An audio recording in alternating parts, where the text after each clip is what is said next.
Hello everyone, আসসালামু আলাইকুম। আপনাদের মাঝে আবারও চলে আসলাম নতুন একটি ভিডিও নিয়ে।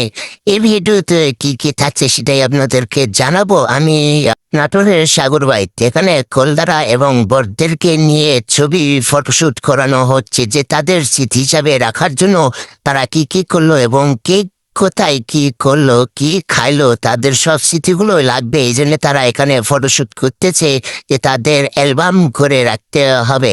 এবার পালা বরযাত্রীদের।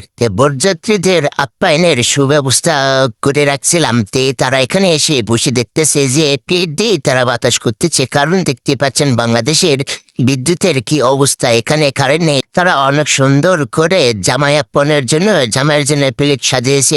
দেখুন এখানে দেশি হাঁস, মুরগি, মাছ থেকে শুরু করে মাংস, গোস সবই আছে এই প্লেটে। এই প্লেটটি নাকি জামাইদের জন্য নিয়ে যাচ্ছে শালিরা। এই বিশাল প্লেট দেখা যায় এই শালিরা জামাইকে কেমন আপ্যায়ন করতে পারে। তারা একে একে বের হচ্ছে এই রুম থেকে।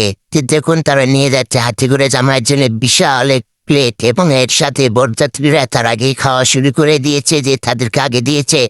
বড়গুলে কথা, তারা তো আর চাইলেই খাইতে পারতেছেন। আর বরযাত্রীরা এক একজন কি খাওয়া খাচ্ছে দেখুন।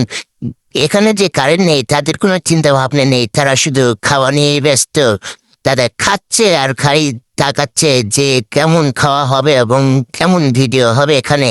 তার চমলক্ষ বাহিনী, যে তাদেরকে একবারে চমলক্ষ বানিয়ে দিলাম। এই খাওয়া অবস্থায় প্রত্যেকটি টেবিলে প্রত্যেক জনাই শুধু খালি আমার দিকেই দেখতেছিল, যে ভিডিও করতেছে। খাওয়ার টাইমে আমরা একটু করে পোস্ট নিই। তা আচ্ছা, যাই যেমন পোস্ট নিবে তার জন্যই সেই রকমই হবে। অলরেডি শালিরা চলে এসেছে জামাই টেজে।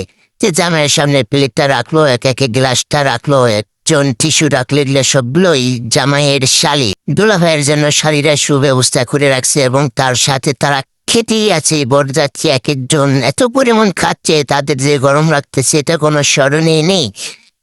জেনারেটরের ব্যবস্থা ছিল। দুলাভাইয়ের হাত বেঁধে রাখছে শালিরা পারমিশন না দেওয়া পর্যন্ত দুলাভাইরা খাইতে পারবে না। তারা এই জন্য শালিরা পারমিশনের আশায় বসেছিল। শালিরা পারমিশন দেওয়ার পরে দুলাভাই কলদারারা খাইতে লাগলো। যখন তারা আমি একজন অভিজ্ঞ ক্যামেরাম্যান, এই জন্য কোনো চমলক্ষকে 4 দিনে সবাইকে ক্যামেরা বন্দি করে রেখেছি। দেখা হবে অন্য কোনো নতুন ভিডিওতে। ধন্যবাদ।